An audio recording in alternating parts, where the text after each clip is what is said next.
ದೇಶದ ಯುವಕರಿಗೆ ಮೋಸ ಮಾಡ್ತಾ ಇದ್ದಾರೆ ಅಂತೇಳಿ ನಾವು ರಾಹುಲ್ ಗಾಂಧಿ ವಿರುದ್ಧವಾಗಿ ಪ್ರತಿಭಟನೆಯನ್ನ ಮಾಡಿದ್ರಿ. ಆದ್ರೆ ಸರ್ಕಾರ ಇವತ್ತು ನಮ್ಮನ್ನ ಅರೆಸ್ಟ್ ಮಾಡಿದ ಮೇಲೆ ನಾವೆಲ್ಲರೂ ಕೂಡ ಪೊಲೀಸ್ ಕಸ್ಟಡಿ, ನಮ್ದಲ್ಲ ಕಸ್ಟಡಿ, ಪೊಲೀಸ್ ಕಸ್ಟಡಿಯಲ್ಲಿ ನಮ್ಮನ್ನ ಅರೆಸ್ಟ್ ಮಾಡಿ ತಗೊಂಬಂದಾಗ ಪೊಲೀಸರ ಜವಾಬ್ದಾರಿ. ಇವತ್ತು ಬೇಕು ಅಂತ ಹೇಳಿ ಕಾಂಗ್ರೆಸ್ ಆಫೀಸ್ ಮುಂದೆನೆ ಕರ್ಕೊಂಬಂದು ಎಲ್ಲ ಮಚ್ಚು, ಲಾಂಗು, ಮೊಟ್ಟೆಗಳು, ಅವ್ಯಾಚ ಶಬ್ದಗಳು, ನಮ್ಮ MLA ರಾಮಮೂರ್ತಿ ಅವ್ರಿಗೆ MLA ಹೊಡೆದಿದ್ದಾರೆ, ಅಶ್ವಥ್ ನಾರಾಯಣ್ ಹೊಡೆದಿದ್ದಾರೆ, ಹರೀಶ್ ಅವ್ರಿಗಂತೂ ಹೆಗ್ಗಮಗ ಮೊಟ್ಟೆಯಲ್ಲಿ ಹೊಡೆದಿದ್ದಾರೆ. ತರ ನೋಡಿದ್ರೆ ನನ್ಗನ್ಸುತ್ತೆ ಕರ್ನಾಟಕದಲ್ಲಿರುವಂತದ್ದು ಗೂಂಡಾ ರಾಜ್ಯ.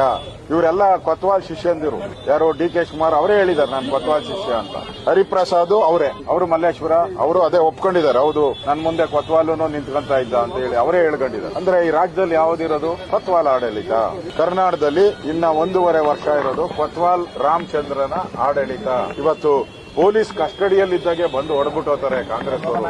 ಆ ಲಾಯರ್ ಡ್ರೆಸ್ ಹಾಕೊಂಡಿದ್ದ ಅವು ಬಂದು ಹೊಡಿತಾರೆ ಅಂತ ಹೇಳಿದ್ರೆ ಇಲ್ಲಿ ರಾಜ್ಯದಲ್ಲಿ ವಿರೋಧ ಪಕ್ಷಗಳಿಗೆ ಹಂಗಾರೆ ಸೆಕ್ಯೂರಿಟಿ ಯಾರು? ಕೊಲೆ ಮಾಡಬೇಕು ಅಂತಾನೆ ಬಂದಿದ್ದಾರೆ. ನಮ್ಮನ್ನು ಕೊಲೆ ಮಾಡಬೇಕು ಅಂತ ಹೇಳಿ ಬಂದಿರತಕ್ಕಂತ ಗ್ಯಾಂಗ್ ಅದು. ಇವರೆಲ್ಲ ಗೂಂಡಾಗಳಲ್ಲ, ಇವರೆಲ್ಲ ಟೆರರಿಸ್ಟ್ಗಳ ಹತ್ರ ಟ್ರೈನಿಂಗ್. ಗೂಂಡಾಗಳಂದ್ರೆ ಪೊಲೀಸರಿಗೆ ಭಯ ಬೀಳ್ತಾರೆ. ಇವರು ಟೆರರಿಸ್ಟ್ಗಳ ಹತ್ರ ಟ್ರೈನಿಂಗ್ ಮಾಡ್ಕೊಂಡು ಪಾಕಿಸ್ತಾನದ ಏಜೆಂಟ್ ರೀತಿ ಹಿಂದೂಗಳ ಮೇಲೆ ಹಲ್ಲೆ ಮಾಡಕ್ಕೆ ಬಂದಿದ್ದಾರೆ.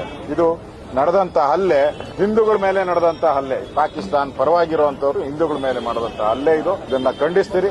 ಇದನ್ನ ಖಂಡಿಸಿ ಇವಾಗ ಕಮಿಷನರ್ಗೆ ಹೋಗಿ ನಾವು ಕಂಪ್ಲೇಂಟ್ ಅನ್ನ ಕೊಡ್ತಾ ಇದ್ದೀರಿ. ಅವ್ರನ್ನ ಕೂಡಲೇ ಗೂಂಡಾ ಆಕ್ಟ್ ಅಲ್ಲಿ ಬಂಧಿಸಬೇಕು. ಎಲ್ಲ CCTV ಕ್ಯಾಮೆರಾದಲ್ಲಿದೆ, ಬಂಧಿಸಬೇಕು. ಇಲ್ಲ ಅಂದ್ರೆ ಇದು ಗೂಂಡಾ ರಾಜ್ಯ. ಹೆಂಗೆ ನಾವು ಪೊಲೀಸ್ ಸುರ್ಪದಿಯಲ್ಲಿದ್ದೀರಿ, ನಾವೆಲ್ಲ ಪೊಲೀಸ್ ಸೆಕ್ಯೂರಿಟಿಯಲ್ಲಿದ್ದೀರಿ. ನಾಳೆ ನಮ್ಮ ಪ್ರಾಣಕ್ಕೆ ಏನಾನ ಅನಾಹುತ ಆದ್ರೆ ಏನು ಕಾರಣ? ನಮ್ಮ ಪ್ರಾಣಕ್ಕೆ ರಕ್ಷಣೆ ಏನೇ ಇದೆ?